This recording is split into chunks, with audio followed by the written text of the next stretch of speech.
Good morning, students. Let's start our today's lesson with the same chapter number 3, metals and non-metals. Metals and non-metals का chapter पढ़ रहे हैं. In our previous lesson, we studied the physical properties of metals and non-metals and we compared them also. हमने उनकी properties भी पढ़ी थी और उनको compare भी किया था.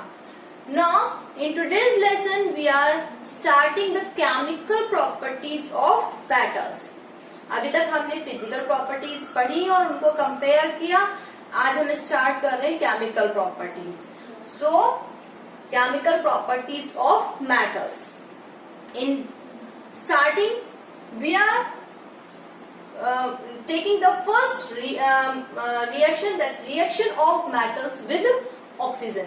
इनकी केमिकल प्रॉपर्टीज में सबसे पहले हम ले रहे हैं मेटल्स की ऑक्सीजन से reaction. So when these metals react with oxygen they give corresponding oxide. जब मेटल्स ऑक्सीजन से रिएक्ट करते हैं तो उससे रिलेटेड, उससे कॉरेस्पॉन्डिंग जो भी ऑक्साइड है वो बन रहा है, तो हम कहेंगे that when metals react with oxygen to give metal oxide. Metal oxide बना रहे हैं. जैसे कि अगर हम मान लीजिए सोडियम ले रहे हैं और सोडियम की रिएक्शन ऑक्सीजन से करवा रहे हैं तो क्या बन जाएगा, सोडियम ऑक्साइड. इसी तरीके से अगर हम पोटेशियम ले रहे हैं, पोटेशियम के ऑक्सीजन से रिएक्शन कराएंगे तो पोटेशियम ऑक्साइड बन जाएगा. इस तरीके से मैग्नीशियम ले रहे हैं, मैग्नीशियम के ऑक्सीजन से रिएक्शन करा रहे हैं तो मैग्नीशियम ऑक्साइड बन जाएगा. So it is a general reaction that when metal reacts with oxygen it gives metal oxide. Corresponding metal oxide बन जाता है. तो हमने पढ़ा हुआ है, जो रिएक्टिविटी सीरीज पढ़ रही है उनमें क्या है, द रिएक्टिविटी सीरीज में the metals which are at the top they are the कहेंगे कि मोस्ट रिएक्टिव मेटल्स हैं. So we know this value, potassium and sodium are highly reactive metals. तो अगर हम पोटेशियम और सोडियम को एयर में रखते हैं, it starts burning because it reacts with oxygen vigorously. बहुत तेजी से रिएक्ट करते हैं. तो अगर हम सोडियम को ओपन एयर में रख देते हैं, it reacts with oxygen vigorously and gives sodium oxide. जब भी अगर हमने कहा कि मेटल की ऑक्सीजन से रिएक्शन होगी तो मेटल ऑक्साइड बनेगा. अब हमने लिया है सोडियम, उसको हमने अगर ओपन एयर में रखा तो उसमें प्रेजेंट ऑक्सीजन से उसने विग्रसली रिएक्ट किया, it catches fire and gives sodium oxide. Sodium oxide बना लेता है. इसी तरीके से जो पोटेशियम है वो एटमॉस्फेयर की ऑक्सीजन से रिएक्ट करके पोटेशियम ऑक्साइड बना लेता है. ठीक है. तो हम ये देख रहे हैं कि जो सोडियम और पोटेशियम है दे आर हाईली रिएक्टिव, बहुत ज्यादा रिएक्टिव है. तो ओपन एयर में रखते ही क्या करते हैं, बर्न होने लगते हैं, क्योंकि इनकी रिएक्शन जो है ऑक्सीजन से बहुत ज्यादा क्या होती है, विग्रस होती है, बहुत ज्यादा तेज होती है. So we can't keep them open in the air. हम उनको ओपन नहीं रख सकते. That's why we keep them in dipped in the kerosene. इसलिए सोडियम या पोटेशियम को हम केरोसिन के अंदर डिप रखते हैं, so that they do not come in the contact of air. So prevent them from coming in the contact of air. उनको air के कांटेक्ट में आने से बचाने के लिए हमें उनको केरोसिन में रखना पड़ता है. Now, most of the metal oxides are insoluble in water. जो ये सोडियम है या पोटेशियम है, यानी कि मेटल जो है वो ऑक्सीजन से रिएक्ट करके जो मेटल ऑक्साइड बना रहे हैं, जनरली वो क्या होते हैं, अधिकतर वो जो मेटल ऑक्साइड बन रहे हैं they are insoluble in water, but some of them are soluble in water. For example this sodium oxide and potassium hydroxide. ये जो सोडियम ऑक्साइड बना या जो पोटेशियम ऑक्साइड बना, they are soluble in water and when these oxide dissolve in water they give alkali.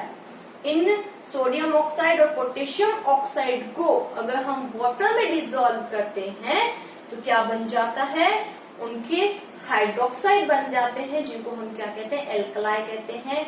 हमें अच्छी तरीके से पता है कि एल्कलाई क्या होते हैं, the bases which dissolve in water, और we can say water soluble bases are called alkali. ऐसे बेसिस जो कि वाटर में डिसॉल्व हो जाते हैं उनको हम एल्कलाई कहते हैं। So we can say that sodium hydroxide is an alkali. ये एक एल्कलाई है, एक ऐसा बेस जो कि वाटर में सॉल्युबल है। सो अगर हम यहाँ पे एग्जाम्पल लें सोडियम ऑक्साइड का, तो अगर इस सोडियम ऑक्साइड को हम वाटर में डिसॉल्व करते हैं तो हमारे पास सोडियम हाइड्रोक्साइड बनता है जो कि एक एल्कलाई है। इसी तरीके से हम पोटेशियम ऑक्साइड को भी ले सकते हैं। पोटेशियम ऑक्साइड लेंगे तो यहाँ पे पोटेशियम हाइड्रोक्साइड बन जाएगा जो भी क्या है, एक एल्कलाई है। देन ये तो हुई सोडियम एंड पोटेशियम की। Now come to the next magnesium. Magnesium जो है it does not react with oxygen directly, ये डायरेक्टली ऑक्सीजन से रिएक्ट नहीं कर रहा है। So to make the magnesium to react with oxygen we have to heat it. अगर हमें चाहते हैं कि मैग्नीशियम ऑक्सीजन से रिएक्ट करे, इसके लिए हमें क्या करना पड़ता है, इसको हीट करना पड़ता है। So when we heat the magnesium it burns with a white dazzling light. अगर हम मैग्नीशियम एक रिबन ले और उसको बर्न करते हैं यानी कि ऑक्सीजन से रिएक्ट करवाते हैं तो ये वाइट डेजलिंग लाइट के साथ जलता है and it gives magnesium oxide. हमेशा ऑक्साइड तो बनेगा ही बनेगा। तो अगर मैग्नीशियम की ऑक्सीजन से रिएक्शन होती है तो क्या बन जाता है, मैग्नीशियम ऑक्साइड बनता है।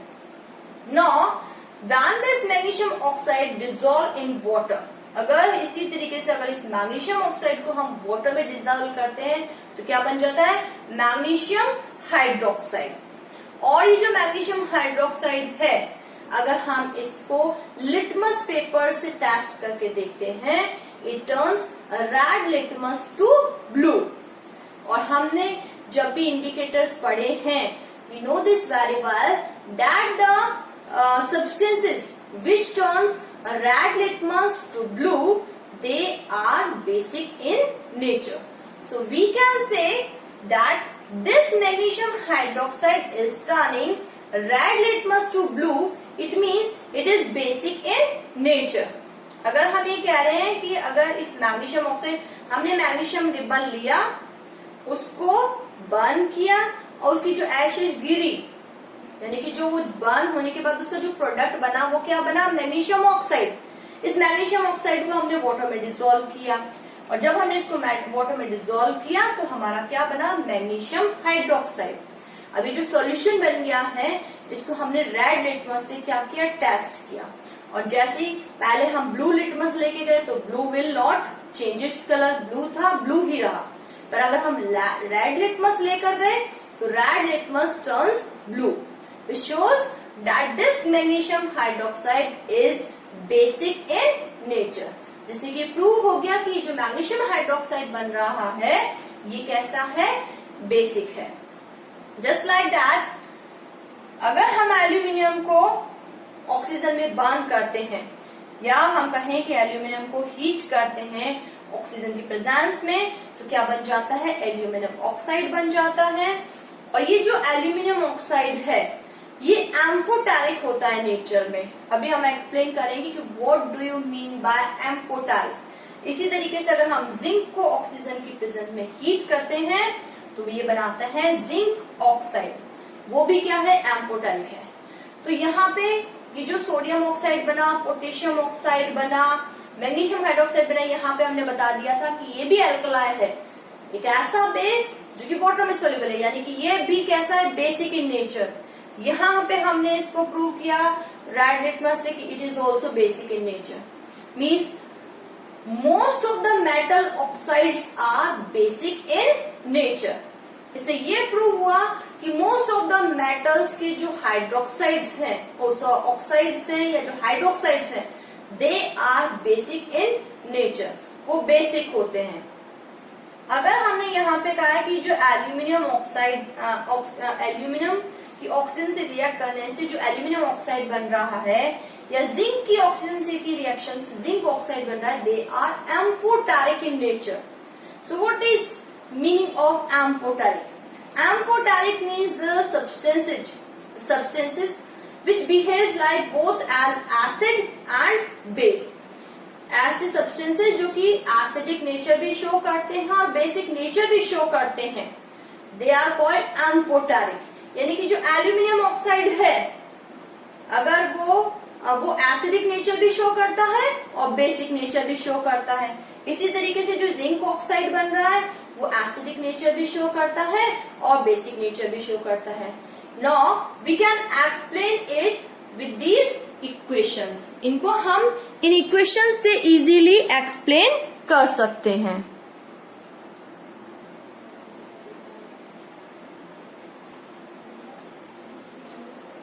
So we can explain it.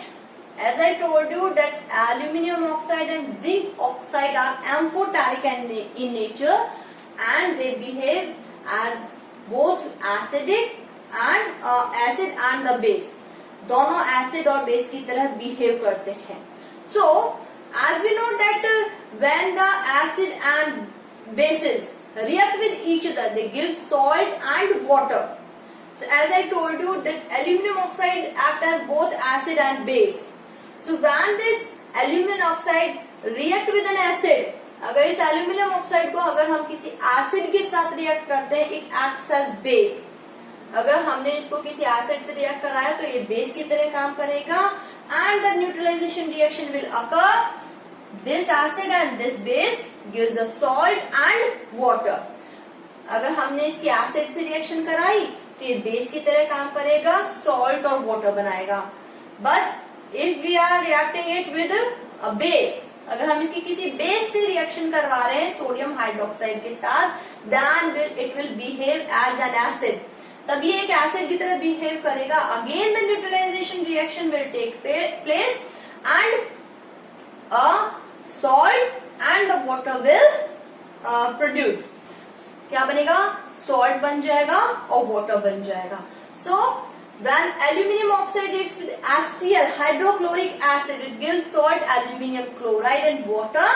And when this aluminum oxide reacts with sodium hydroxide, it gives NaAlO2, sodium aluminate and water. So it is in this example it is acting as both acid and base. Now take the example of zinc oxide. Then zinc oxide reacts with hydrochloric acid, it gives zinc chloride and water. Means जब ये एक acid hydrochloric acid के साथ react कर रहा है तो ये बेस की तरह वर्क कर रहा है और क्या बना रहा है? Salt and water. इसी तरीके से जब ये एक बेस से मीन सोडियम हाइड्रोक्साइड से रिएक्ट करता है, it acts as acid and gives salt and water. कौन सा सॉल्ट बनाता है? Sodium zincate, Na2ZnO2। So these examples show their amphoteric nature. Aluminium oxide का और जिंक ऑक्साइड का एम्फोटेरिक नेचर इन दोनों रिएक्शन से हम शो कर सकते हैं। Just like that the iron do not burn in oxygen. जो आयरन है वो ऑक्सीजन में बर्न नहीं होता है, but on strong heating it gives the iron oxide. It is a mixture of ferrous oxide and ferric oxide. एक ferrous oxide और ferric oxide का क्या बनाता है? मिक्सचर बनाता है। इसी तरीके से कॉपर जो है वो भी ऑक्सीजन में बर्न नहीं होता है, पर अगर हम उसको स्ट्रॉन्ग हीट करते हैं then there is a coating of black copper oxide on the surface of copper metal. अगर हम कॉपर की मेटल को हीट करते हैं तो उसके ऊपर कॉपर ऑक्साइड की एक ब्लैक कलर की लेयर बन जाती है। बट अगर हम ये जानते हैं कि जैसे जैसे नीचे जाते जाते हैं रिएक्टिविटी सीरीज में देयर एक्टिविटी डिक्रीजेज, उनकी एक्टिविटी कम होती जाती है। तो आयरन आया, फिर उसके बाद कॉपर आया और नीचे और जो लीस्ट रिएक्टिव मेटल्स हैं just like silver, gold, platinum, they do not react with oxygen. वो ऑक्सीजन से रिएक्ट नहीं करते हैं। So we know this very well due to this property of these metals. इनकी इसी प्रॉपर्टी की वजह से कि वो इजीली एटमॉस्फेरिक ऑक्सीजन से रिएक्ट नहीं करते हैं, we use them to make jewelry बनाने के लिए काम में लेते हैं। So they do not, these least reactive metals is like gold, silver, platinum do not react with oxygen. So it is all about the reaction of metals with oxygen. और इसमें हमने from starting to end, from potassium and sodium to gold, silver, platinum, we have learned that as we go in the downwards in the reactivity series, हम जैसे जैसे reactivity series में नीचे जाते जाते हैं उनकी रिएक्टिविटी एक्टिविटी क्या होती जाती है, कम होती जाती है। उनके साथ ऑक्सीजन की उनकी जो ऑक्सीजन के साथ रिएक्शन है वो भी क्या होती जाती है, कम होती जाती है। So you have to go through all these reactions. इनकी आपको प्रैक्टिस करनी है कि किसकी किस तरीके से ऑक्सीजन से रिएक्शन होती है। बट कंक्लूजन इज दिस कि जब भी किसी भी मेटल की ऑक्सीजन से रिएक्शन कराएगी तो हमें क्या बनाना है, मेटल ऑक्साइड बनाना है। मेटल के ऑक्साइड्स कैसे होते हैं, जनरली बेसिक इन नेचर। फिर हमने लास्ट में 2 ही मेटल्स ऐसे पढ़े हैं जिनके ऑक्साइड्स एम्फोटेरिक हैं, एल्यूमिनियम एंड जिंक। जिनकी oxide aluminium oxide and zinc oxide, they are amphoteric in nature. That's all for the day. Thank you and have a nice day.